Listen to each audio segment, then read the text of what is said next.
আসসালামু আলাইকুম আরহামতুল্লাহ। তোমরা কেমন আছো সবাই? আশা করছি মহান আল্লাহর অশেষ রহমতে বেশ ভালো আছো। আলহামদুলিল্লাহ, আমিও বেশ ভালো আছি। কমেন্টের দিকে নজর রাখতেই চোখ পড়ল, তোমরা অনেকে আমাকে সালাম দিয়েছো। ওয়ালাইকুম আসসালাম রহমতুল্লাহ। ডিয়ার জব সিকার্স, এক বুক স্বপ্ন নিয়ে তোমরা অধ্যাবসায়ের মধ্যে আছো। অনেক প্রতিকূল পরিস্থিতি উপেক্ষা করে তোমরা নিমগ্ন হয়েছো পড়ার টেবিলে, বদ্ধ রুমে নিজেকে আবদ্ধ করেছো। আমি তোমাদের সবার জন্য দোয়া করি মহান আল্লাহ যেন খুব শীঘ্রই তোমাদের রিজিকের ফয়সালা করে দেন ইনশাআল্লাহ। বিশ্বাস রাখো, মনে নেক নিয়ত রেখে ক্লাসে অ্যাটেন্ড হও। মহান আল্লাহ তোমাকে দারুণভাবে সাহায্য করবে, তার দৃশ্যমান ফল তুমি নিজে অনুভব করবে। শুধু নেক নিয়ত করো আর লেগে থাকো 6টা মাস, অথবা টার্গেট নাও 12টা মাস। সাথে থাকো ইংলিশ মজা জব পেজের সাথে। ইনশাআল্লাহ সব কিছু পাবে সাজানো গোছানো। ওকে, আশা করি তোমরা খুব অ্যালার্ট আছো। আমাকে ঠিকঠাক মতো শোনা যাচ্ছে কিনা একটু কমেন্টে জানাও। তো চলো শুরু করি আজকের জার্নি। চলছে 75 দিনের জার্নি। এই জার্নির আজকে এটি হলো 10ম ক্লাস। আজকে আমরা আরও 35টি প্রশ্ন সলভ করব, আর প্রতিটা স্লাইডে রয়েছে তোমার জন্য এক্সাইটিং একটা মোমেন্ট। কারণ প্রতিটা স্লাইডে আমি 3টা করে কোয়েশ্চেন দিই। যেমন ধরো, প্রথম স্লাইড আমাদের আজকে শুরু হচ্ছে 316 থেকে। বেসিক্যালি এখানে 15 জায়গাতে হবে 16। ওকে, সো 316 থেকে আমরা পৌঁছে যাব 350 পর্যন্ত। সো এই 316 থেকে 318 এই পেজে রয়েছে তোমার 3টা। সো যখন এই 3টা হবে তোমরা আলহামদুলিল্লাহ বলবে, উল্লাস প্রকাশ করবে। প্রতিটা মোমেন্টেই কিন্তু ভালো লাগার মুহূর্ত রয়েছে। সো এটা একই সাথে মডেল টেস্ট, প্রশ্ন সমাধানের দুর্দান্ত আয়োজন, এবং 1000 প্রশ্ন ইজ ইকুয়াল টু 4000 5000 প্রশ্নের যে সমতুল্য, সেটাই প্রমাণ করে দেবো ইনশাআল্লাহ 75 দিন পর। সো এখন আর কোনো কথা বলা যাবে না, কমেন্টে অন্য কিছু বলা যাবে না। সাথে একটু নিয়ত করে ফেলো, শুরু থেকে শেষ পর্যন্ত থাকতে চাই এবং লিখতে চাই আলহামদুলিল্লাহ থাকতে পেরেছি। আচ্ছা, number 316, dot dot others is a great did. অন্যকে সাহায্য করা একটি মহৎ গুণ, মহৎ কাজ। The right answer is to help. এখন প্রশ্ন হচ্ছে কেন হেল্প হলো। আমরা ছোট্ট একটা নোট নিতে পারি, একটু খেয়াল রাখি আমরা সবাই। নোটটা হচ্ছে, যদি একটা বাক্যের সাবজেক্ট আসলে কি হতে পারে, সাবজেক্ট ইজ ইকুয়াল টু কি হবে দেখো, হয় একবার ডিরেক্ট নাউন হবে, যেমন ধরো রাতুল একটা নাউন, অথবা তার প্রোনাউন হতে পারে, রাতুলের প্রোনাউন, অথবা হি হতে পারে, প্রোনাউন হতে পারে। এই দুইটা ব্যাপার মোটামুটি জানি। এগুলোর সাথে আরেকটা জিনিস যেটা হতে পারে সেটি হচ্ছে ভার্বের সঙ্গে আইএনজি। নিশ্চয় তোমাদের মনে আছে ভার্বের সঙ্গে আইএনজি, এবং ভার্বের সঙ্গে যখন আইএনজি হয় বেসিক্যালি তার নাম কিন্তু হয়ে যায় জেরান্ড। এই জিনিসটা তোমরা অনেকেই জানো না যে এটাও কিন্তু বাক্যের সাবজেক্ট হতে পারে। নাউনেরই অন্য একটা ধরন হচ্ছে ভার্বের সঙ্গে আইএনজি, যেটাকে আমরা বলি জেরান্ড। আর জেরান্ড মানে যে নাউন, সেটা তো অনেকবার বলা হয়েছে। সো জেরান্ড বাক্যের সাবজেক্ট হতে পারে। এছাড়া আরেকটি জিনিস হতে পারে, সেটি হচ্ছে ইনফিনিটিভ। ইনফিনিটিভ ইনফিনিটিভ মানে হচ্ছে টু প্লাস ভার্বের বেস ফর্ম। তাহলে আজকের পর খুবই শক্তপোক্তভাবে মাথায় আমরা এটা গেঁথে নেব যে সাবজেক্ট হওয়ার যোগ্যতা যারা রাখে তারা হচ্ছে এরা। ঠিক আছে? এবং শুধু সাবজেক্ট না, আমি স্ল্যাশ দিয়ে আমি বলি, যেহেতু পূর্ণাঙ্গ আলোচনা হচ্ছে, সাবজেক্ট এবং অবজেক্ট হওয়ার যোগ্যতা রাখে মূলত হচ্ছে এরা। এখন এই জায়গাটা কার জায়গা বলতো? এটা সাবজেক্টের জায়গা না? রাইট। তো যেহেতু সাবজেক্টের জায়গা, একটু খেয়াল করো, যেহেতু সাবজেক্টের জায়গা, অতএব আমি ইনফিনিটিভ নিতে পারবো তো। এবং যদি কোনো একটা অপশান যদি টু হেল্প না থেকে যদি হেল্পিং থাকতো, আমি কি রাইট করতে পারতাম না? আমি অবশ্যই করতে পারতাম, তখন সেটি হয়ে যেত জেরান। সো আশা করি তোমরা বুঝতে পেরেছো যে কেন আসলে আমরা টু হেল্পটাকে বেছে নিয়েছি। আশা করি বুঝতে পেরেছো। যদি সমস্যা থাকে অবশ্যই সেটিও কমেন্টে জানাবে। সো বাক্যের সাবজেক্ট হতে পারে জেরান, বাক্যের সাবজেক্ট হতে পারে ইনফিনিটিভ রয়েছে, অতএব এটা রাইট উত্তর। আচ্ছা, 317তে আসো। আই ফ্যান্সি, আমার মনে হয়, I dot dot trifle play, কি বলে, পেইল। ট্রাইফল পেইল মানে আমার মনে হচ্ছে আমি কিছুটা ফ্যাকাশে হয়ে গেছি, মানে জ্বরে রোগে শোকে। সো ফ্যান্সি থাকলে basically the right answer is past tense, turned আর ট্রাইফল পেইল। এখন প্রশ্ন হচ্ছে যে কেন আমরা টার্নটা নিচ্ছি। চমৎকার একটা রুল, যদি এই রুলটা অনেকটাই দেওয়া হয়েছে, আবারও দিচ্ছি। যদি কোথাও ফ্যান্সি দেখতে পাও, যদি কোথাও উইশ দেখতে পাও, যদি কোথাও এর সঙ্গে নতুন একটা দিই, সেটা হচ্ছে it is high time. It is high time. এইগুলো যদি কোথাও দেখতে পাও, ডিরেক্টলি ভার্বের V2 করে দেবে। কি করে দেবে? V2, মানে ভার্বের পাস্ট টেন্স করে দেবে। পেন্সি আছে, সো অবশ্যই আমি পাস্ট টেন্স করে দেব। অতএব রাইট উত্তর এ নং। And 318, the word American. American ওয়ার্ডটাকে আমরা কি বলতে পারি? অ্যান্ড ডেফিনেটলি এটা নাউন অ্যান্ড অ্যাডজেক্টিভ নাকি অ্যাডজেক্টিভ বলো তো? আচ্ছা, আমেরিকা হচ্ছে নাউন, আর এটার অ্যাডজেক্টিভ হচ্ছে আমেরিকান, সো এটা হচ্ছে American. It's a right answer. এইটা জানা খুব জরুরি, যেটাকে আমরা বলি প্রপার অ্যাডজেক্টিভ, অর্থাৎ প্রপার নাউন থেকে সৃষ্ট যে অ্যাডজেক্টিভ। যেমন আমি যদি বলি তোমাদের যে BANGLAD, বাংলাদেশ, এটার অ্যাডজেক্টিভ হচ্ছে বাংলাদেশি। BANGALADE এসেছে, বাংলাদেশি। খেয়াল করো, এরকম অনেক রকমের তোমার শব্দ আছে। তেমন একটি শব্দ হচ্ছে আমেরিকা। তো আমেরিকা হচ্ছে নাউন, এটার অ্যাডজেক্টিভ হচ্ছে আমেরিকান। ঠিক আছে? তেমনি ইন্ডিয়া থেকে ইন্ডিয়ান, চায়না থেকে চাইনিজ, তাই না? ইন আচ্ছা, ডিআইএন, ইন্ডিয়ান। ঠিক আছে? সো এগুলোকে বলা হয় প্রপার নাউন থেকে সৃষ্ট অ্যাডজেক্টিভ, তাই এগুলোর নাম হচ্ছে প্রপার অ্যাডজেক্টিভ। Proper adjective. ঠিক আছে? ওকে, সো আশা করি এইখানে যে আমেরিকানটা অ্যাডজেক্টিভ, এটা নিয়ে তোমাদের কোনো সংশয় নেই। ঝটপট করে এবার কমেন্টে জানাও এই স্লাইডে তোমার কয়টি হলো। আচ্ছা, আরও একটি slide, 319 number. This necklace is made of gold. অর্থাৎ এই নেকলেসটা গোল্ড দিয়ে তৈরি। প্রশ্ন হচ্ছে গোল্ডটাকে কি বলা যেতে পারে? খুবই সহজ question, and answer is D নং, ম্যাটেরিয়াল নাউন। এটা আমরা প্রত্যেকে জানি। যখন গোল্ড মানে সোনা, তাই না? যেগুলো তোমার ওজন করা যায়, পরিমাপ করা যায়, একটা জায়গা নেয়, সেগুলো কিন্তু আমরা ম্যাটেরিয়াল নাউনই বলি, তাই না? আচ্ছা, এটা কালেকটিভ নয়, এটা প্রপার নয়, এটা কমন নয়। আচ্ছা, এবার 220-এ আসো। Liza had given me two dot dot. The right answer is pairs of jeans. Pairs of jeans. প্রশ্ন হচ্ছে কেন? এটা একটু জানা জরুরি, এবং এখানে একটা নোট আছে গুরুত্বপূর্ণ, তোমরা একটু নোটটা করে নিও। এবং সেটা হচ্ছে, ওকে, সো জাস্ট ক্লাসের এই পর্যায়ে বলি তোমাদেরকে, আমরা আমার শুধু ইংরেজি হয়তো বা ক্লাসটা করছো, বাট জেনে রাখো ইংলিশ মজা জব পেজে, ফেসবুক পেজে, অথবা ইংলিশ মজা জব ইউটিউবে সার্চ দিলে পেয়ে যাবে। সেখানে ইংরেজির মতো করেই বাংলা, সাধারণ জ্ঞান এবং গণিতের 1000 প্রশ্ন সমাধান হচ্ছে। দ্যাট মিন 4টা সাবজেক্ট আমি সহ 4000 প্রশ্ন সমাধান হবে। এবং আমরা দৃঢ় প্রতিজ্ঞ যে এই 75 দিনের আয়োজন শেষে আমরা তোমাদেরকে প্রুফ দিতে চাই যে শুধু প্রশ্ন সমাধান করেই প্রিলিতে টেকা যায়। সো আমাদের কোয়েশ্চেন সিলেকশনগুলো হবে ইউনিক, এবং মজার কথা হচ্ছে 75 দিন শেষে তোমরা এই 4000 প্রশ্নের একটা দুর্দান্ত বই পাবে, সাথে থাকবে কিউআর কোড। সো যে কোনো পরীক্ষা দিতে যাবার পূর্বে যেন একজন শিক্ষার্থী ধরেই নেয় তার প্রথম এবং প্রধান কাজ হচ্ছে 4000 প্রশ্ন সমাধান করা। এই 4000 প্রশ্ন সমাধান করলে সে নিজে নিজে সাজেশন পেয়ে যাবে। সেটা হতে পারে BCS, NTRC এর পরীক্ষা, স্কুল কলেজ পর্যায়ের, প্রাইমারি, অথবা 11 থেকে 20তম গ্রেডের যে চাকরি পরীক্ষাগুলো আছে সবগুলো। ঠিক আছে? সো বুঝতেই পারছো, লেগে থাকা খুব জরুরি। আচ্ছা, Liza had given me dot dot me two. Liza আমাকে দিয়েছিল দুই জোড়া জিন্সের প্যান্ট। এখন নর্মালি যে বিষয়টা হয়, যে এই পেয়ারের জায়গাটা নিয়ে একটু বলি। স্বাভাবিকভাবেই তোমরা একটু মনে রাখবে যে পেয়ার কয়েকটা শব্দ একটু নোট করে রাখো। পেয়ার আছে, ডজেন আছে,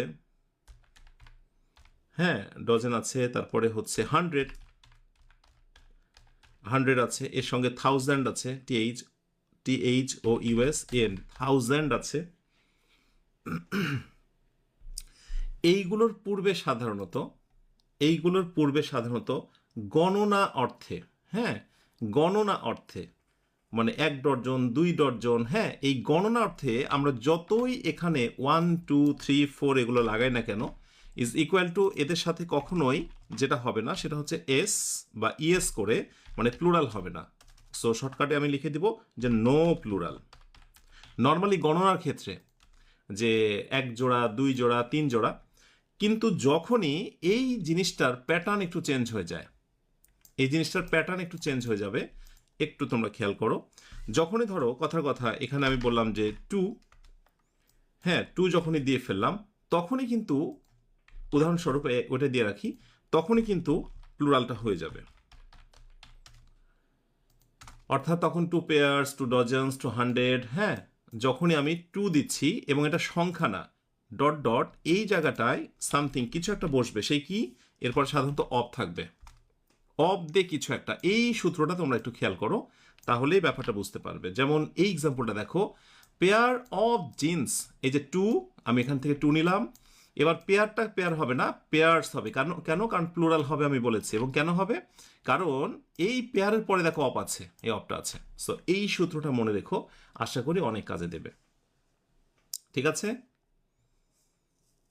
যেমন আমি এবার যদি এই আলোচনা থেকে একটা টেস্ট দিই তোমাদের, আই স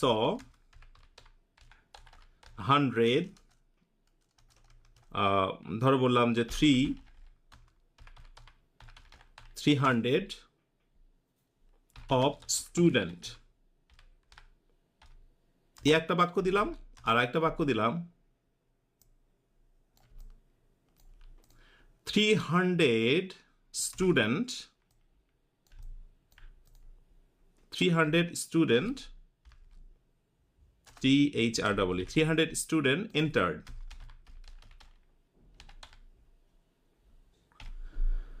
ওকে, সো একটু বলো দেখি, আমি এখানে এই 100টা নিয়েছি, যেটা নিয়ে তোমাদের কনফিউশন হতে পারে। সো দুই জায়গাতে 100 রেখেছি, কোথায় কি হবে? I saw 300 of students, yes. আচ্ছা, একজনে বলেছো বইটা কি কিনতে হবে? আচ্ছা, বই না কিনলে কি করে হবে? এত পৃষ্ঠার একটা বই, 4000 প্রশ্ন থাকবে, কিউআর কোড সহ, না কিনলে কিভাবে হবে? বাট সেটার দামটা যেন একেবারে হাতের নাগালে থাকে, সেটা রাখা হবে, কেমন? ওকে, সো 100, যেহেতু এখানে অফ আছে, খেয়াল করো সূত্রটা, অফ আছে, অতএব এর পূর্বে আমরা 2, 3, 4 যেটা বসাচ্ছি, সো অবশ্যই হবে hundreds. The right answer is hundreds, yes. On the other hand, আমরা দেখো 3 বসিয়েছি কিন্তু অফ নেই, বা এরকম কোনো ফ্রেজাল এক্সপ্রেশন নেই, সো নর্মালি কিন্তু হবে 300 স্টুডেন্টস। এইখানে কিন্তু কোনো ঝামেলা নেই। এই জায়গাগুলো তোমাকে লক্ষ্য করতে হবে। নেক্সট আসো 221, বুট লেগ, ভেরি ভেরি ইম্পর্ট্যান্ট।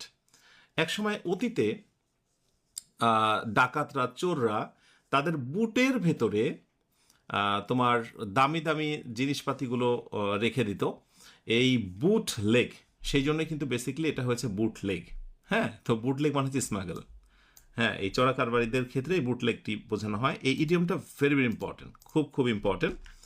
আশা করি এটা তোমাদেরকে দারুণভাবে সাহায্য করবে বিভিন্ন পরীক্ষায়, এই জায়গা থেকে অনেক প্রশ্ন আসে। ওকে, আচ্ছা, এই হচ্ছে ব্যাপার। আর ওকে, এই স্লাইড শুরু হচ্ছে 322 থেকে 324 পৃষ্ঠা নাম্বার পর্যন্ত। নিজেরা একটু ট্রাই করবে এবং জানাবে কার কয়টি হলো, যেভাবে করে জানাচ্ছিলে। There is dot dot milk in the বোতল। সো বোতলে তোমার অল্প কিছু দুধ আছে, অল্প পরিমাণে। সেখানে আমরা বলতে পারি আ লিটিল, অল্প কিছু পরিমাণ, যেগুলো আনকাউন্টেবল নাউন, ধরা যায় না, ছোঁয়া যায় না। কিন্তু আনকাউন্টেবল নাউনের আবার কিছু নিয়ম আছে। হ্যাঁ, যেমন মিল কিন্তু ধরা যায়, ছোঁয়া যায়, কিন্তু গণনা করা যায় না, এই অর্থে এগুলোকে আনকাউন্টেবল বলা হয়। এই ধরনের আবার আনকাউন্টেবল নাউন, যেমন মিল্ক, ওয়াটার, অয়েল, এরকম আনকাউন্টেবল নাউন যেগুলো গণনা করা যায় না, সেই ভিত্তিতে সেগুলোর পূর্বে কিন্তু আমরা লিটিল ইউজ করি। আ লিটিল এবং লিটিলের মধ্যে একটা পার্থক্য, তার সঙ্গে ভেরি এবং তার সঙ্গে ফিউ এবং আ ফিউ নিয়ে একটা পার্থক্য আছে। চলো ফার্স্টে সেটা একটু দেখিয়ে দিই। সো আমাদের আরও একটা নোট লিখতে হবে, নোট হচ্ছে এইটা। ওকে, সো নোটটা হচ্ছে, আমি বলবো little, little plus uncountable noun, শর্টকাটে ইউএন, আনকাউন্টেবল নাউন, আর few, few plus countable noun CN, that means countable noun. একটু মনে রেখো, UN uncountable noun, CN countable noun. Few যদি কোনো বাক্যতে থাকে তাহলে অর্থটা হয়ে যায় negative, NEG, negative, NEG, negative. আর ফিউ যদি লিটিল বসলে নেগেটিভ অর্থ হয়, আবার ফিউও যদি কোথাও বসে অর্থটা হয়ে যায় নেগেটিভ। শুধু পার্থক্য হচ্ছে, তুমি একটু খেয়াল করে দেখো, শুধু পার্থক্য হচ্ছে আনকাউন্টেবল শব্দগুলো পড়বে লিটল বসে, আর কাউন্টেবলে পড়বে ফিউ বসে। এটা খুবই গুরুত্বপূর্ণ বিষয়। এর সঙ্গে যেটা খুবই গোলকধাঁধা তৈরি হয় সেটা হচ্ছে, ধরো অনেক সময় একটু দেখো, লিটিলের আগে অনেক সময় একটা এ বসে যায়, আ লিটিল, আবার ফিউর আগে আ ফিউ বসে। পার্থক্য হচ্ছে এটা তখন পজিটিভ অর্থ দেয়, মানে আছে আছে এরকম কিছু, এটাও পজিটিভ অর্থ দেয়। আর লিটিল মানে হচ্ছে একেবারে নেই বললেই চলে। তাহলে আমি বাংলায় কি বলতে চেয়েছি, যে বোতলে কিছু দুধ আছে, তখন আ লিটিল, আ লিটিল মানে হচ্ছে সাম, কিছু দুধ। বুঝতে পেরেছ? আর যদি আমি ভেরি লিটিল বলি তাহলে একেবারেই নাই বললে চলে। ভেরি এবং ভেরি ফিউ এটা বসতে পারে, ভেরি লিটিল ভেরি ফিউ বসতে পারে, তবে সেটা একেবারেই নাই এমন অর্থে ব্যবহার হয়। তাহলে এই জিনিসটা আমি একটু তোমাদেরকে খোলাসা করি। অনেক সময় এই ধরনের টেস্ট কিন্তু আসে। Let's see. ওকে, একটু এটা রেড করে দিই। ওকে, সো কোয়েশ্চেনটা ঠিক এরকম। ধরো বলা হলো I feel very happy, very happy as I have dot dot a FRI friend। এই একটা বাক্য। আর আরেকটা বাক্য হচ্ছে এই সেম বাক্য আমি নেগেটিভ করে দেব, আই ডোন্ট ফিল। হ্যাঁ, I don't feel very happy, I don't feel happy, very না দিয়ে শুধু হ্যাপি দিতে পারি, যে আমি খুশি হই না, যেহেতু আমার ডট ডট বন্ধু। এখন দেখো, আগের মিলটা ছিল আনকাউন্টেবল, তুমি লিটল ইউজ করেছো, সুতরাং এই জায়গাটায় যেহেতু ফ্রেন্ডস বন্ধু গণা যায়, একটা বন্ধু দুইটা বন্ধু, অতএব এখানে ফিউ লিটল বসবে না, ফিউ বসবে। এখন প্রশ্ন হচ্ছে, তুমি কি শুধু ফিউ ব্যবহার করবে নাকি আফিউ? ফিউ মানে কিন্তু নেগেটিভ অর্থ। আমি যেহেতু হ্যাপি অনুভব করছি, তার মানে আমার বন্ধু কি আছে না নাই? আছে। সো রাইট উত্তর হচ্ছে শুধু এখানে ফিউ। পক্ষান্তরে আমি খুশি অনুভব করছি না, I don't feel happy as I have dot dot friends. Sorry, একটু মিস্টেক হয়েছে। আমি খুশি অনুভব করছি যেহেতু আমার বন্ধু আছে, তাহলে আছের জন্য আমাকে আফিউ দিতে হবে। একটু খেয়াল রাখো, আছের জন্য আমাকে আফিউ দিতে হবে। কিন্তু আমি যেহেতু খুশি অনুভব করছি না, তার মানে আমার বন্ধু নেই, তাই আমি নিঃসঙ্গ। বন্ধু নেই, তাহলে নেয়ের অর্থটা কে দেয়? এই হচ্ছে few. So the right answer is few. আশা করি বুঝতে পেরেছ যে এই ফিউ বা লিটলের যে ব্যবহারটা। এরপর 323 নম্বরে আমরা যদি আসি, দ্য ওয়ার্ড এভরিথিং ইজ, এভরিথিংকে আমরা কি বলতে পারি? অবশ্যই ইটস আ প্রোনাউন। কিন্তু প্রশ্ন হচ্ছে এটা কি প্রোনাউন? যদি এর আগে বলা হয়েছে, আরেকবার আমি একটু রিমাইন্ডার দিই। বিশেষ করে কিছু জাতের শব্দ, যেমন ধরো যেগুলোর সঙ্গে থিং থাকবে, আর থিং দিয়ে কোনগুলো? সামথিং, তারপরে হচ্ছে এভরিথিং, এনিথিং, নাথিং। আমি আবার বলছি, এভরিথিং, সামথিং, এনিথিং, নাথিং, সবগুলোর সঙ্গে thing. Dot dot dot, body যুক্ত শব্দগুলো, everybody, somebody, nobody, anybody, right? এরকম ডট ডট ডট। ওয়ান যুক্ত যে শব্দগুলো, যেমন হচ্ছে someone, anyone, none, এই টাইপের শব্দগুলো ইজ ইকুয়াল টু, এদেরকে বলা হয় INDFINIT, indefinite pronoun, right? So এগুলোকে বলা হয় ইনডিফিনাইট প্রোনাউন। ইনডিফিনিট প্রোনাউন যদি কোনো বাক্যতে বসে, তাহলে পরবর্তীতে প্রোনাউন হিও হতে পারে, আবার সিও হতে পারে। কারণ ইনডিফিনিট মানে অনির্দিষ্ট করে, এটা যারা ছেলেও বোঝানো হয়, মেয়েও বোঝানো হয়। কিন্তু যেগুলোর সঙ্গে থিং থাকে, মনে রাখবে, এভরিথিং, সামথিং, এনিথিং, সেগুলোতে বেসিক্যালি ইট ধরা হয়, প্রোনাউন হিসেবে ইট ধরা হয়। আর বডি বা ওয়ান থাকলে প্রোনাউন হি বা সি ধরা হয়। আর মডার্ন গ্রামারে আবার সেগুলোকে দে বলা হয়। ব্যাস, এইটুকু শুধু মনে রাখো। Okay, so everything it's a pronoun. কোন এক সময় পরীক্ষা আসতে পারে এভরিথিং এটা কি ধরনের প্রোনাউন, তখন বলে দেবে ইটস আ ইনডিফিনাইট প্রোনাউন, অনির্দিষ্ট করে। আচ্ছা, 324 নাম্বার, 324 নাম্বার, রাইট। সো 324-এর রাইট উত্তর হচ্ছে, ফার্স্টে নিয়ে নিই, the man appears to be stronger than any other living man. Right answer is D. Because হচ্ছে than any other is equal to verb হচ্ছে কম্পারেটিভের সময়, কম্প্যারিজনের সময়, দেন এনি আদার প্লাস এরপরে যে নাউনটা হবে, সে নাউনটা অবশ্যই হবে সিঙ্গুলার। সে নাউনটা অবশ্যই হবে সিঙ্গুলার, যেটা কিনা শুধুমাত্র ডি নাম্বারে রয়েছে। সো দেন এনি আদার পরে নাউনটা হচ্ছে সিঙ্গুলার। অন্যান্যগুলোতে অন্যান্য ভুল ছিল, ফ্রেজের ভুল, নানাবিধ ভুল। So right answer is D নং। ওকে, সো এটা হচ্ছে কম্পারেটিভ। স্ট্রঙ্গার দেন থাকলে তো কম্পারেটিভ হয়েছে। নাউনটা হচ্ছে সিঙ্গুলার, এই হচ্ছে সিঙ্গুলার, এই যে ম্যান সিঙ্গুলার। ওকে, নেক্সটে আসি আবার। এই স্লাইডে কার কয়টি হয়ে গেল একটু অবশ্যই জানাবে। আচ্ছা, এবার আসো 325 number. 325 number. In fair of dot dot he escaped elsewhere. তার মানে আমরা বলতে পারি রাইট আনসার ফার্স্টে নিয়ে নিই, being arrested. Being arrested is right answer. তাহলে বাংলা কি দাঁড়ালো, যে in fair of being arrested অর্থাৎ গ্রেপ্তার হওয়ার ভয়ে। খেয়াল করো, গ্রেপ্তার কিন্তু কাউকে করছে না, গ্রেপ্তার সে হবে এই ভয়, তার মানে অন্যের দ্বারা গ্রেপ্তার হবে, প্যাসিভ, এটা মাথায় রাখো। হি এসকেপড এলসওয়্যার, সে অন্যত্র পালিয়েছিল। তো গ্রেপ্তার হওয়ার ভয়ে অন্যের দ্বারা, অতএব এটাকে প্যাসিভ বলছি আমরা। তো যখনই কোথাও অন্যের দ্বারা ঘটে, passive is equal to being পরবর্তী, মানে প্রেপোজিশনের পরে কি হয় নর্মালি আমরা জানি, preposition plus verb plus ING, যেটাকে আমরা বলি জেরান্ড, মনে আছে? সো এই হচ্ছে প্রেপোজিশন, এরপরে ভার্বের সঙ্গে আইএনজি, এই হচ্ছে বিং। ঠিক আছে, আর এটা না জানা থাকলে একটু জেনে রাখতে হবে যে বিং পরবর্তী ভার্বের কিন্তু V3 হয়, পাস্ট পার্টিসিপল। ওকে, নোট সবুজ কালার দিয়ে রাখি। ওকে, সো এই জন্য in fair of being arrested হবে। হ্যাভিং ভার্বে পাস্ট পার্টিসিপল, এমন কোনো প্যাসিভ ভয়েসের রীতিরেওয়াজ নেই। আচ্ছা, 326 সার্ভাইভাল ইজ অ্যান। সার্ভাইভালকে আমরা কি বলতে পারি? অবশ্যই ইটস এ নাউন, সার্ভাইভাল। ওকে, এখানে রেড। ওকে, সো সার্ভাইভ বেঁচে থাকা, আর হচ্ছে সার্ভাইভাল অস্তিত্ব, এই টিকে আছে এমন, এটা হচ্ছে নাউন।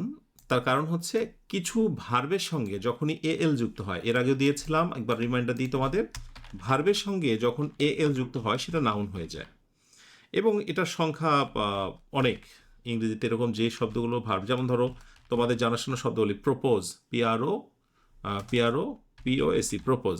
জাস্ট এটাকে আমরা যদি প্রপোজাল করে দিই, এসএল, প্রপোজাল, তাহলে এ এল যখনই দিয়ে দেবো, সো তখনই এটা কিন্তু নাউন হয়ে যাবে। ইংরেজিতে এরকম অনেক শব্দ আছে, মনে রাখবে। সেগুলো কিন্তু তোমার যেমন হচ্ছে ধরো কি বলে, হ্যাঁ, রিভাইভাল, অ্যাপ্রুভাল, প্রপোজাল, তাই না? এখন রিফিউজাল, সার্ভাইভাল, এটসেট্রা। আশা করি পরবর্তীতে সমস্যা হবে না। এবার আসো 327। I must dot dot you to do the work. আমি অবশ্যই তাকে দিয়ে কাজটি করিয়ে নেব। So the right answer is get. এই গেটটার নাম হচ্ছে causative verb. So causative verb, ব্র্যাকেটে আমি লিখে দেব হচ্ছে গেট। কোথাও যদি ব্যবহার হয়, এই গেট পরবর্তী আমরা কি পাই? গেটের পরে একটা পার্সন পাবো অবজেক্ট হিসেবে, এবং এরপরে যে ভার্বটা পাবো সেটা হবে ইনফিনিটিভ, FINIT, ইনফিনিটিভ। ইনফিনিটিভ মানে কি? টু প্লাস ভার্বে বেস ফর্ম, এটা। তাহলে পজিটিভ ভার্ব গেট আমরা এখানে অবশ্যই বসাবো, বিকজ তারপরে অবজেক্ট হিসেবে একটা পার্সন আছে, সো অবশ্যই ইনফিনিটিভটাও পেয়ে যাব আমরা। তাই এখানে গেট ছাড়া অন্যগুলো হওয়ার কোনো চান্স নেই। বাট প্রসঙ্গত বলি, অন্য সবগুলোই কিন্তু হচ্ছে পজিটিভ ভার্ব। পজিটিভ ভার্বের স্টেপ বাই স্টেপ রুলসগুলো দিয়ে দেবো। যেমন উদাহরণস্বরূপ, মেক কোনোভাবে হতে পারে না, মেক হলে ভার্বের বেস ফর্ম হওয়ার কথা ছিল। এরকম প্রতিটা ক্ষেত্রে রুল আছে। তেমনিভাবে গেট পরবর্তী পার্সন থাকার দরুন ইনফিনিটিভ হবে, যেটা একেবারে সুন্দরভাবে মিলে গেছে। ডান, এই হচ্ছে তিনটা। এবার পরের স্লাইডে আসি। আর যে কথাটি এর আগে বলেছি, প্রতি মুহূর্তেই বলি যে প্রতিটা স্লাইডকেই তোমার জন্য একটা চ্যালেঞ্জ, দেখবে যে তুমি কতটুকু বুঝতে পারছো সেটা। আর এর মধ্যে দিয়েই তুমি উচ্ছ্বসিত হবে, তুমি ফিল করবে যে তোমার প্রস্তুতি বেশ ভালোই আছে, অথবা অনুধাবন করবে তোমার প্রস্তুতি কী নেওয়া দরকার। ওকে, 328 নাম্বারটা দেখো, চুজ দ্য ইনকারেক্ট আনসার। তার মানে একটা ইনকারেক্ট আছে, বাকি সবগুলোই সঠিক। আমি যদি বলি দ্য আর্থ ইজ রাউন্ড, পৃথিবী গোলাকার, ঠিক আছে, সত্য কথা। The moon shines by night, চাঁদ রাতের বেলায় তার আলো ছড়াচ্ছে। এরপরে দ্য স্কাই ইজ ব্লু, আকাশ নীল, সুন্দর আছে। স্কাই ইজ ব্লু, এইটা মারাত্মক ভুল। পৃথিবীতে যার অস্তিত্ব একটা, অনুপম, সেগুলোর পূর্বে আর্টিকেল দা বসে। সুতরাং এই সি নাম্বারে না বসানোর দরুন এটা ভুল হয়েছে। সো এটাকে আমরা বলছি ইনকারেক্ট। সো স্পেসিফিক বা নির্দিষ্ট অনুপম একটি হলে তার পূর্বে অবশ্যই দা বসাতে হয়, যেগুলো আমরা এ, বি এবং ডিতে দেখতে পাচ্ছি। এবার আসো 329। I suggest that he dot dot there. The right answer is C number, go. আমি জানি তোমাদের অনেকেরই মন চাচ্ছে যে হি এর পরে গোজ দেব, অথবা অনেকে হয়তো বা ওয়েন্টও দিতে চাও, কিন্তু কোনোভাবে এগুলো হবে না, বিকজ তোমরা একটা রুল পড়েছো কিনা, সাবজাংটিভ। কাদের কাদের সাবজাংটিভের রুল পড়া হয়েছে বা বুঝতে পারছো একটু কমেন্টে জানাবে। Sub, J N C, subjunctive, এটা হচ্ছে আমেরিকান স্পেশালি একটা রুল। সাবজাংটিভের নিয়ম হচ্ছে নির্দিষ্ট কিছু শব্দ, আমি অত শব্দ দেব না, আমি দুই একটা শব্দ দিই, সাজেস্টেড, ইম্পর্টেন্ট, হ্যাঁ, নেসেসারি, অ্যাডভাইস, এরকম অনেক শব্দ আছে, অ্যাডভাইস, ইটিসি ইত্যাদি। এবং এরপরে দ্যাট ক্লজ, এই কথাটা মনে রাখবে, দ্যাট ক্লজ, অর্থাৎ দ্যাট যুক্ত যদি বাক্য থাকে, দ্যাট যুক্ত যদি বাক্য থাকে, থাকে তো, তাহলে সেটার নাম হয়ে যাবে সাবজাংটিভ, নির্দিষ্ট শব্দ। ওকে, এসইউ ডাবল জি ইএস। এই শব্দগুলো যদি থাকে এবং তারপরে দ্যাট ক্লজ থাকে, তাহলে পরবর্তীতে আমরা যেটা করব, অলওয়েজ হবে ভার্বের বেস ফর্ম। ভার্বের হবে বেস ফর্ম, মানে কিচ্ছু লাগানো যাবে না, পাস্ট টেন্স করা যাবে না, present form. Do not, does not নয়, শুধু নট, খুবই, এবং কোনো মডাল ভার্ব ইউজ করা যাবে না, শুধু ভার্বের base form. So the right answer is he go there. তার মানে আমি তাকে পরামর্শ দিই যে সে যাক, সে সেখানে যাক, ব্যাস। এবার 330 আসো। Education is enlightening. Here enlightening is, right answer is it's a participle. কেন পার্টিসিপল? কারণ শিক্ষার একটা বিশেষ গুণাবলী বলা হচ্ছে। আর তোমরা কারা কারা এই বাক্যটা বাংলা বলতে পারবে? একটু চাইলে অন্য সময় ভিডিও দেখলে ভিডিও থামিয়ে একটু নিজে ট্রাই করো। এডুকেশন ইজ এনলাইটেনিং, হ্যাঁ, বাংলা হলো শিক্ষা হলো আলোকবর্তিকা, শিক্ষা হলো জ্ঞানদায়ক, শিক্ষা হলো জ্ঞানদায়ক। তার মানে এখানে শিক্ষার একটা বিশেষ গুণাবলী বলা হচ্ছে, এনলাইটেনিং এডুকেশন, তাই না? অথবা এডুকেশন ইজ এনলাইটেনিং। সো যখনই সাবজেক্টের একটা গুণ প্রকাশ পায়, তখন তো সেটা অবশ্যই আইএনজি যুক্ত যে অংশটা, সেটাকে তো পার্টিসিপল বলবো। আর পার্টিসিপল মানেই কি বলো তো? নিশ্চয় মনে আছে তোমাদের, যেটাই পার্টিসিপল সেটা হচ্ছে অ্যাডজেক্টিভ। সো পার্টিসিপলটা দেখতে কেমন? PARTICIPLE, হ্যাঁ, পার্টিসিপল মানেই হচ্ছে verb plus ING, verb plus ING যার মধ্যে লোকানো থাকে অ্যাডজেক্টিভ। ডান। ওকে, এবার আসি নেক্সট স্লাইডে। ওকে, সো হচ্ছে 331 number, whose gender is the noun neighbour. নেইবারটাকে আমরা আসলে কোন জেন্ডার বলতে পারি? নেইবার, প্রতিবেশী। অবশ্যই এটা হচ্ছে কমন জেন্ডার, কারণ নেইবার মানে প্রতিবেশী। এটা কি মাস্কুলিন নাকি ফ্যামিনিন বোঝা তো যায় না, এটা কি ছেলে নাকি মেয়ে? প্রতিবেশী। অতএব এটাকে আমরা বলছি কমন জেন্ডার।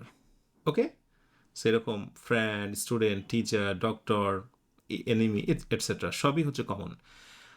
332 খুব খুব important. I shall help you provided you obey me.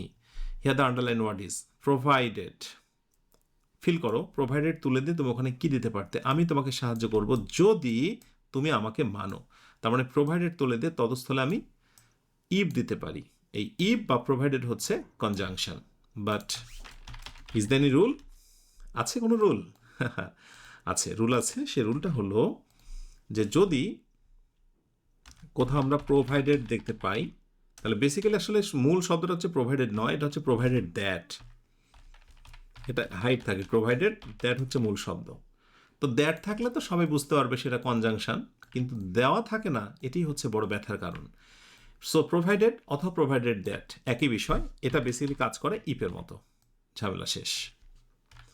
তাহলে প্রোভাইডেড দ্যাটকে আমরা সেখানে কনজাংশন বলছি। প্রথম বাক্য এবং পরে একটা বাক্য যে যুক্ত করতে পারে সেই হচ্ছে কনজাংশন।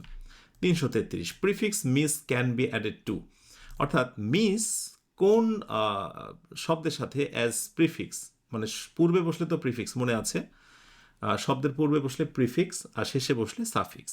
কোনটা বসতে পারে? সেটা হচ্ছে মিস ফায়ার। মিস ফায়ার, লক্ষ্যভ্রষ্ট, মিস ফায়ার।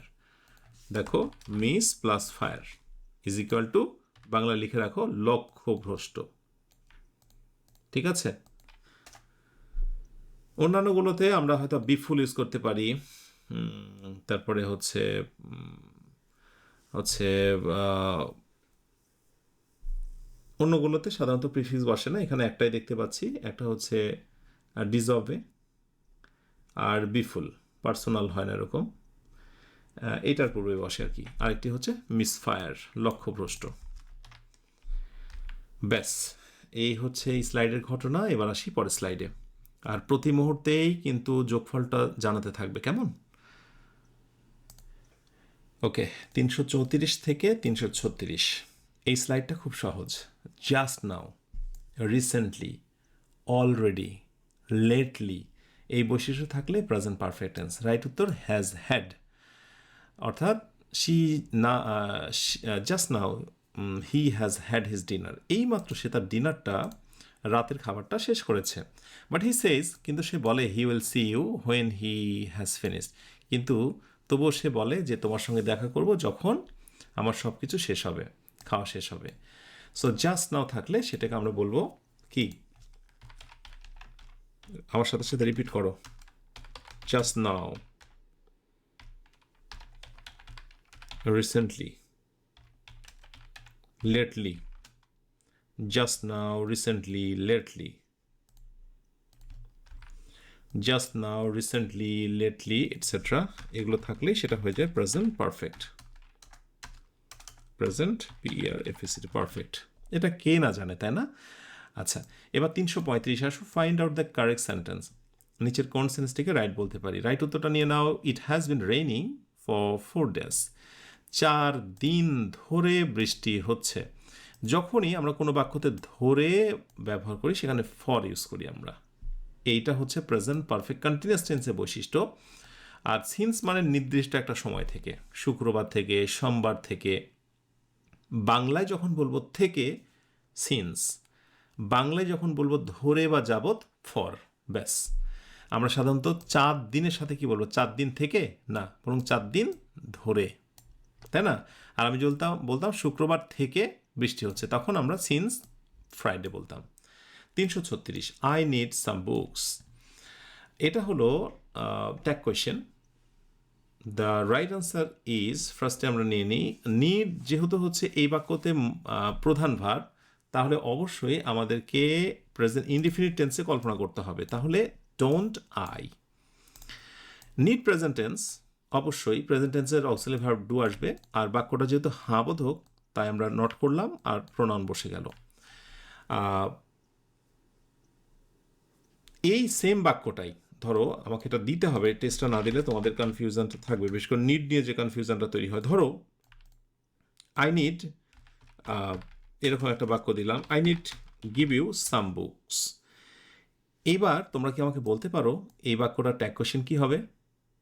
ইয়েস, যখন এই নিডের পরে আরেকটা মেইন ভার্ব থাকবে, নিডের পরে আরেকটা মেইন ভার্ব থাকবে, তখন নিডটা হচ্ছে মডাল ভার্ব। তাহলে মডাল ভার্ব, মডাল অক্সিলারি সেটা থাকবেই, তখন এই রাইট উত্তর হয়ে যেত এটা। সো এই হচ্ছে আমাদের need, modal verb, modal auxiliary. বাক্যটা হ্যাঁ বোধক, সো আমি না বোধক করে দেব, নিডেন্ট, আর আই যা আছে তাই।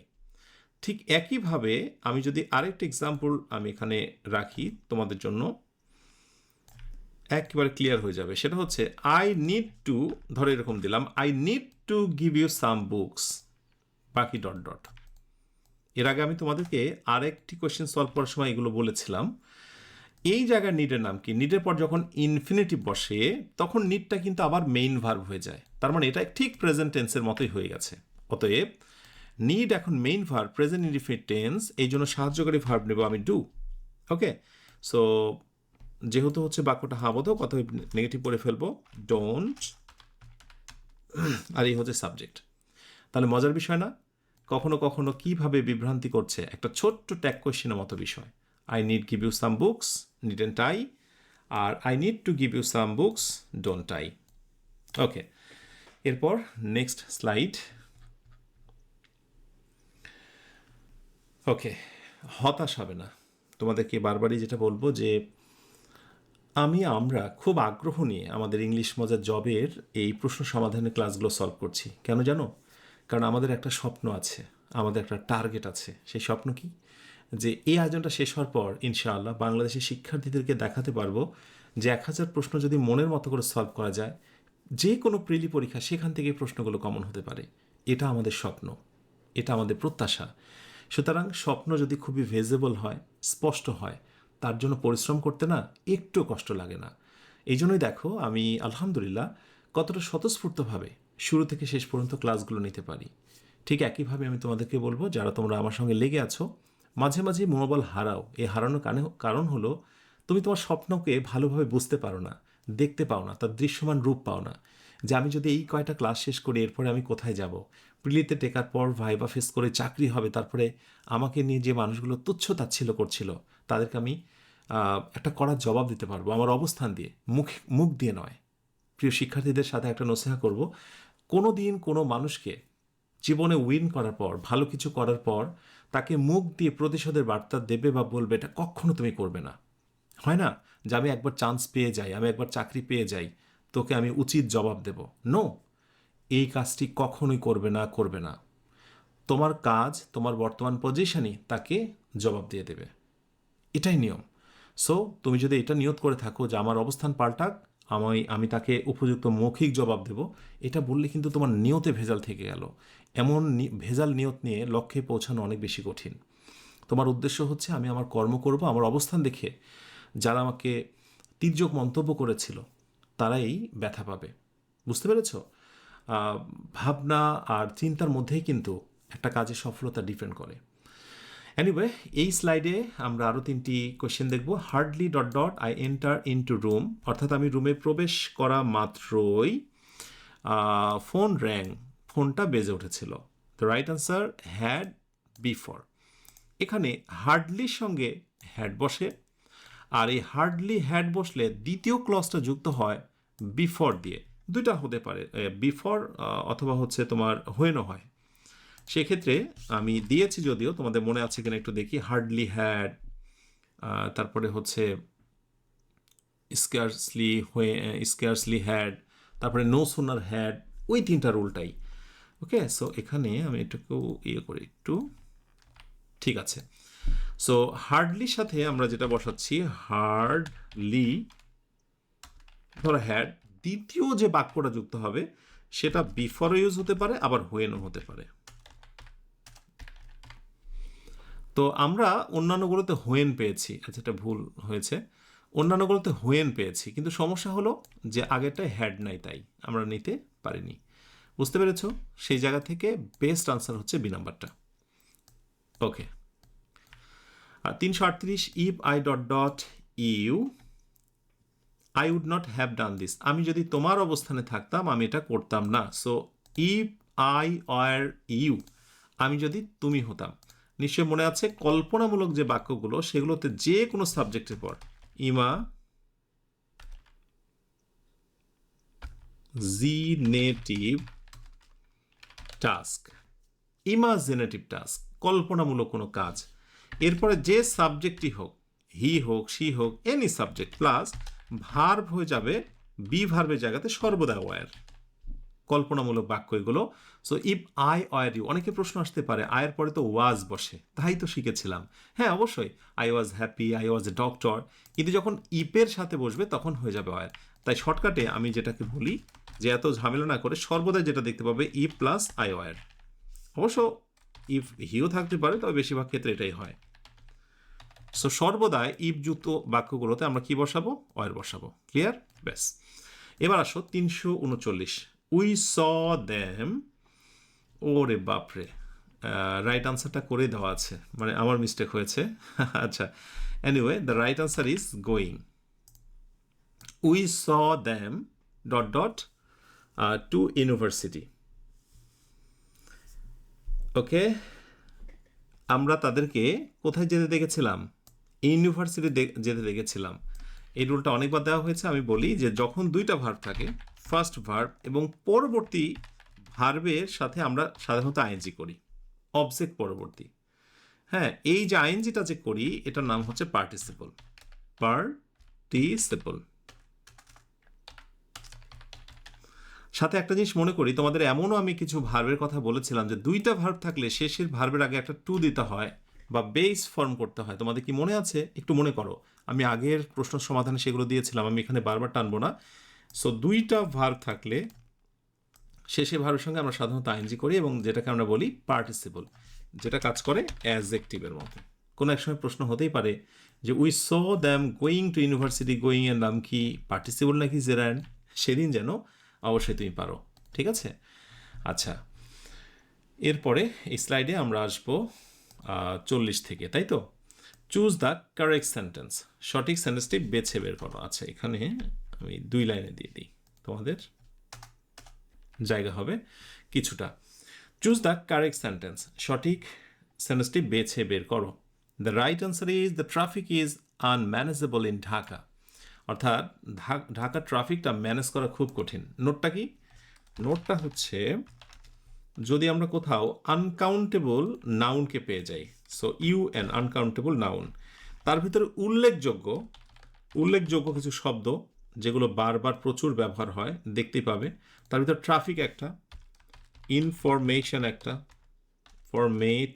ইনফরমেশন একটা, এর ইনফরমেশন একটা, তারপরে হচ্ছে ফার্নিচার, লাগেজ। আচ্ছা, ট্রাফিক, ইনফরমেশন, এরপরে হচ্ছে অ্যাডভাইস, ডিসিশন, সোপ মানে সাবান, লোক মানে পাউরুটি, ব্রেড, ব্রেড, ইটিসি এটসেট্রা। এই শব্দ কয়েকটা ঘুরে ফিরে আসে। এই শব্দগুলো যদি কোনো বাক্যের সাবজেক্ট হয়ে যায়, ইজ ইকুয়াল টু, তারপরে ভার্ব হয়ে যাবে সিঙ্গুলার। যেমন দেখো, দ্য ট্রাফিক, এই যে ট্রাফিক হয়েছে, সো অবশ্যই ভার্ব হবে সিঙ্গুলার। ইজ, অন্যান্যগুলোতে আর নানাবিধ ফুল, ট্রাফিকের সাথে এস হয়েছে, নিজেই তো আনকাউন্টেবল কখনো প্লুরাল হয় না, মারাত্মক ভুল।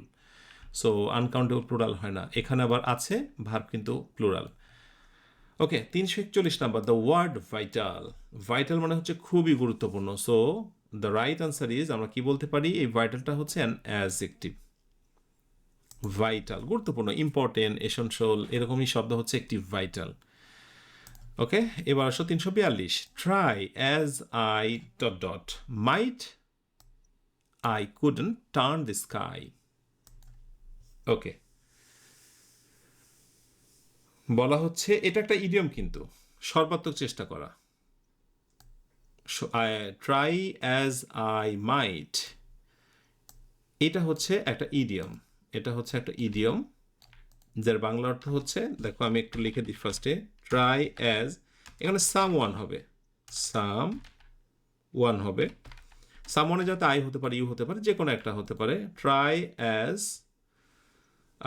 সামওয়ান, তারপরে হচ্ছে এর সঙ্গে থাকবে হচ্ছে মাইট plus MIGHT, might is equal two, বাংলাটা লিখে নিও তোমরা, সর্বাত্মক চেষ্টা করা।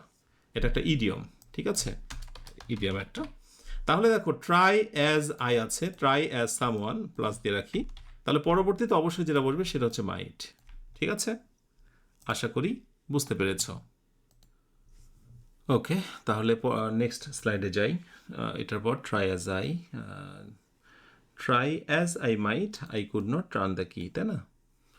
অর্থাৎ সর্বাত্মক চেষ্টা শর্তে আমি তালাটি খুলতে পারিনি। পরেরটায় চলে আসি আমরা, হচ্ছে এইটা। আচ্ছা, don't make a noise while your father is sleeping, খুব ইম্পর্টেন্ট এই রুলটা, এবং এর ভিতরে খুব চমৎকার একটা রুল আছে। রুলটা হলো হোয়াইলের আমরা 3টা ব্যবহার আজকে দেখবো ইনশাআল্লাহ। প্রথমটা হচ্ছে, নর্মালি হোয়াইল একটি কনজাংশন, হোয়াইল এর পরে যদি কোনো ভার্ব থাকে, ভার্বের সঙ্গে হয়ে যাবে আইএনজি। এটা হচ্ছে ফার্স্ট রুল। নেক্সট রুল যেটা, সেটা হচ্ছে যদি কোথাও হোয়াইল থাকে, হোয়াইলের পরে যদি কোথাও সাবজেক্ট থাকে, তাহলে সেটা হয়ে যাবে পাস্ট কন্টিনিউয়াস, মানে ওয়াজ অথবা ওয়ার, এরপরে ভার্ব প্লাস আইএনজি। আরেকটা রুল হচ্ছে যে যদি প্রথমে থাকে ইম্পারেটিভ কোনো সেন্টেন্স, মানে আদেশ সূচক ভার্ব দ্বারা শুরু, আর এরপর থাকে হোয়াইল, তাহলে পরেরটা হয়ে যাবে পরেরটা হবে, একটু খেয়াল করো, এম ইজ আর মানে present continuous, am is are verb plus ING. আমি একটু হাইলাইট করছি, হয়তোবা খালি সূত্র সূত্র মনে হচ্ছে যে বহুত কিছু, তো আমি সহজ করে ডিভাইডারগুলো রেড করে দিই, আর এই মূল জায়গাটায় আমি তোমাদেরকে একটু হাইলাইট করি, হ্যাঁ, যাতে করে তোমাদের এই জায়গাটা নজরে আসে।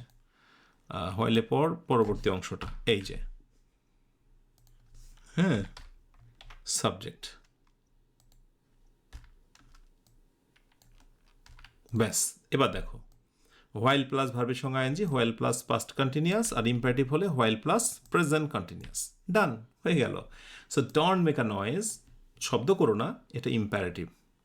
ওকে, এই বাক্যতে হোয়াইল আছে, এই তো হোয়াইল, হোয়াইলের পরে সাবজেক্ট আছে, এই যে সাবজেক্ট, অতএব পরেরটা হবে অ্যামিজার ভার্বের সঙ্গে আইএনজি, এই জন্য ইজ স্লিপিং। ক্লিয়ার? ব্যাস, ডান। আচ্ছা, এবার আসো 344 নম্বরে, the parents became extremely dot dot. So extremely dot dot when their son had not return by 11 o'clock, মানে রাত 11টাতেও সন্তান বাড়ি পৌঁছেছিল না যখন, তখন পিতামাতারা কি হয়েছিল? রেগে গিয়েছিল, বিরক্ত হয়েছিল, ডিস্টার্ব মানে ওটা বিরক্ত বোধ করেছিল, অ্যাংশাস উদ্বিগ্ন হয়েছিল। ইয়েস, উদ্বিগ্ন, কারণ দেরি করে পৌঁছালে রাগের থেকে বড় বেশি চিন্তিত যে আমার সন্তানের কি হয়েছে। পৌঁছালে না হয় রাখবে, এই কাজটা বারবার করলে বিরক্ত হবে, ডিস্টার্ব হবে, বাট দেরি করেছে, বাসাতে পৌঁছায়নি, anxious is the best answer. সবগুলো কিন্তু অ্যাজেক্টিভ, অ্যাডভার্বের পরে যে অ্যাজেক্টিভ বসে এটা তার প্রমাণ। হ্যাঁ, সো এখানে যে জিনিসটি তোমাকে জানতে হবে সেটি হচ্ছে যে অ্যাডভার্ব প্লাস অর্থ বুঝে হচ্ছে অ্যাজেক্টিভ। হ্যাঁ, অ্যাডভার্ব প্লাস অর্থ বুঝে অ্যাজেক্টিভ, অবশ্যই এই হচ্ছে অ্যাডভার্ব, অ্যাডভার্বের পরে এই হচ্ছে অ্যাজেক্টিভ। সুতরাং অর্থ বুঝে রাইট উত্তর করছি আমরা, অ্যাংশাস। আচ্ছা, এরপরে আসো কোনটি শুদ্ধ, মানে সঠিক কোনটি। He is a lecturer in English. কোনো সাবজেক্টে যদি কেউ প্রভাষক হন তাহলে লেকচারার ইন, লেকচারার ইন, এটা যেন মনে থাকে। আর যদি ইন না থাকতো অপশানে, তাহলে আরেকটি অপশানকেও নেওয়া যায়, সে হচ্ছে লেকচারার অফ, কিন্তু কোনোভাবে লেকচারার অন বা লেকচারার ফর হতে পারে না। So lecturer in first choice, best answer. আর যদি তা না থাকে তাহলে লেকচারার অফ ইংলিশ। সো আমরা অনেক সময় টিচারের তার আইডি ভিজিটিং কার্ডে অনেক সময় এগুলো লেখা দেখতে পাই আমরা। ওয়েল, এই হচ্ছে ব্যাপার, এই স্লাইডের ঘটনা জানাও কার কয়টি হলো। আমরা প্রায় কিন্তু শেষের দিকে থাকতে হবে, আর একটু সময়, 350 পর্যন্ত, বুঝতেই পারছো, তার মানে এরপরে রয়েছে আর একটা slide. 346, choose the sentence in which right is a noun, অর্থাৎ নিচের সেন্টেন্সগুলোতে কোনটিতে রাইটকে নাউন হিসেবে দেখানো হয়েছে। রাইটটা noun. The right answer is Arabic script, Arabic লেখাগুলো সব লেখাগুলো ইজ রেড, পড়া হয় ফ্রম রাইট, ডান দিক থেকে, তাই না? অর্থাৎ ডান দিক থেকে কিন্তু অ্যারাবিক বা আরবি লেখাগুলো হয়। সো এখানে আমরা বলছি যে এই বাক্যতে থাকা রাইটটা হলো মূলত নাউন হিসেবে। তো কিভাবে এটা জানতে হবে এবং খুব খুব কাজে দেবে, প্রমাণ করে দিই, এবং এখানে তোমরা এটা বুঝতে পারবে অনেকগুলো কারণে। যেমন ধরো, সাধারণত ডিটারমিনার অথবা প্রেপোজিশন, এই বৃহৎ দুইটা বিষয়ের পরে শব্দটি নাউন হয়। ডিটারমিনার মানে আর্টিকেল, পজেসিভ, ডেমনস্ট্রেটিভ, কোয়ান্টিফায়ার ইত্যাদি। প্রেপোজিশন, সকল ধরনের প্রেপোজিশন পরে পরবর্তীতে নাউন বসে। সো ফ্রম প্রেপোজিশন, এটা আমরা জানি, পরের রাইটটিকে আমরা বলছি নাউন। অন্যগুলোতে রাইট কি হয়েছে আমরা একটু যদি জানার চেষ্টা করি, তাহলে যে ডিটারমিনার প্লাস অ্যাজেক্টিভ প্লাস হচ্ছে নাউন, এই সূত্রটা এখানে কাজে দেবে। Determiner plus adjective plus noun, দেখো এই হচ্ছে ডিটারমিনার, এই হচ্ছে অ্যাজেক্টিভ, এই হচ্ছে ডিসিশন নাউন। সো এই বাক্যতে রাইটটাকে আমরা বলছি adjective. Okay, you suggested right, তুমি ঠিকঠাক পরামর্শ দিয়েছিলে। ভার্বের পরেই ভার্বের গতিবিধি যে বলে সে হচ্ছে অ্যাডভার্ব। সো বিষয়টি হচ্ছে যে ভার্ব পরবর্তী যেটা বসে সেটা হচ্ছে অ্যাডভার্ব, ঠিক আছে? So here right is an adverb, ঠিক আছে? ওকে, আর রাইট দ্য রং, অর্থাৎ ভুলটাকে সঠিক করো, সঠিক করো, শুরুতেই এটা ভার্ব হিসেবে কাজ করছে। সো ভার্ব দিয়ে কিন্তু একটা বাক্য শুরু হতে পারে, এক্সটেনশন, যেটাকে আমরা বলি ইম্পারেটিভ সেন্টেন্স। সো এইখানে অবশ্যই রাইটটাকে আমরা বলবো ভার্ব। তাহলে আমরা শুধুমাত্র রাইট কোনটায় নাউন হয়েছে সেটাই শুধুমাত্র দেখলাম না, আমরা সাথে সাথে আরও অনেক কিছু দেখলাম। আর এটি হচ্ছে এই আয়োজনটা সার্থকতা। প্রতিটা টপিকেই রয়েছে basic to advance full concept. 347, are you weeping, তুমি কি ফুপিয়ে ফুপিয়ে কাঁদছ? হি আক্সড হার, সে তাকে বলল। এই বাক্যটির ইনডিরেক্ট স্পিচ, কোনটাকে আমরা ইনডিরেক্ট স্পিচ বলতে পারি? Can you imagine? Right answer is belong. He আক্সড her if she was whipping.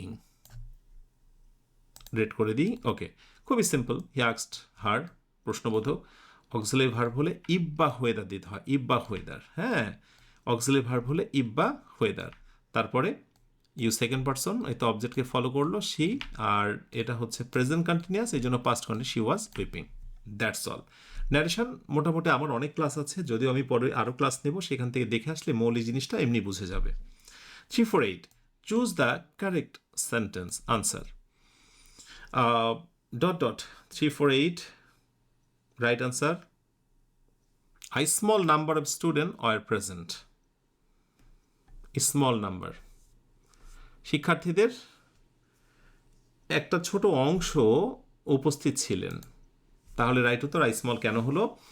এইটা বোঝার পূর্বে একটা গুরুত্বপূর্ণ শর্টকাট জানতে হবে। আমার মনে আছে আমি এই রুলটাই তোমাদের প্রথম দিকে দিয়েছিলাম।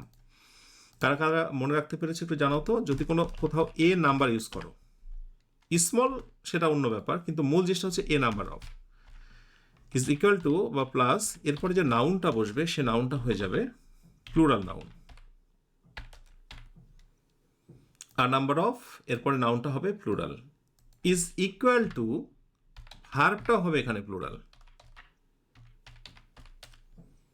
প্লুরাল আর এল plural. On the other hand, আমি যদি শুধু এ নাম্বার অফ, এই সেম জিনিসটা খেয়াল করো, এ নাম্বার অফের জায়গাতে আমি দা নাম্বার দিয়ে দিই। খেয়াল করো, আমি যে জায়গাটা পরিবর্তন ওখানে একটু বোল্ড করলাম। এ নাম্বার অফ আর হচ্ছে দা নাম্বার অফ যদি হয়, এরপরে নাউনটা কি হবে? এখানে নাউনটা প্লুরাল হবে, নাউন নিয়ে কোনো সমস্যা নেই, এখানে নাউনটা হবে প্লুরাল, এখানেও হবে প্লুরাল, বাট এরপরে যে ভার্বটা বসবে সেটা হচ্ছে সিঙ্গুলার। এটা একটা ইউনিট বা একটা জিনিসকে ফোকাস করে। হ্যাঁ, কোনো কিছুর একটা নির্দিষ্ট সংখ্যাকে বোঝায়, এক গুচ্ছের মতো অনেকটা, সেই জন্য ভার্ব হয় সিঙ্গুলার। সো যেহেতু এ স্মল নাম্বার, স্মল বাদ দাও, এ নাম্বার অফ, এই যে এ নাম্বার অফ, পরে নাউনটা প্লুরাল, নাউনটা প্লুরাল, অতএব ভার্বটা কী হবে? প্লুরাল হবে, এই জন্য ওয়ার হয়েছে। অন্যান্যগুলোতে নানাবিধ ভুল আছে, ফিউ নাম্বার এটা হয় না এগুলো। সো আশা করি বুঝতে পেরেছ। ব্যাস, এরপর আরেকটি slide. Yes, and that's the final. Do you know him, এটার ভয়েস চেঞ্জিং কি হতে পারে? Do you know him, the right answer is he known to you.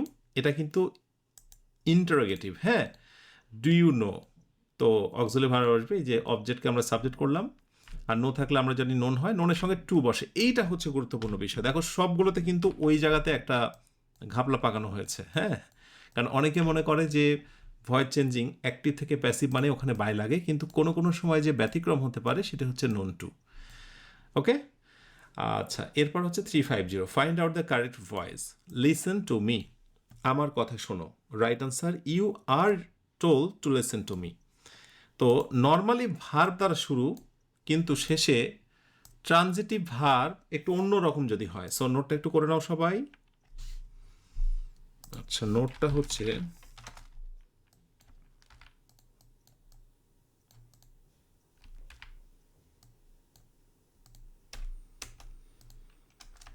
আচ্ছা, নোটটা হলো গিয়ে এটা, যে নর্মালি যখন আমরা ভার্ব প্লাস এক্সটেনশন করি, ভার্ব প্লাস অবজেক্ট যখন থাকে, তখনই আমরা যেটা করি ইম্পারেটিভ লেট দ্বারা শুরু করি। হ্যাঁ, কিন্তু ভার্বের পর যদি কোথাও অ্যাডভার্ব বসে, অথবা ভার্বের পর যদি কোথাও প্রেপোজিশনের পর অবজেক্ট বসে,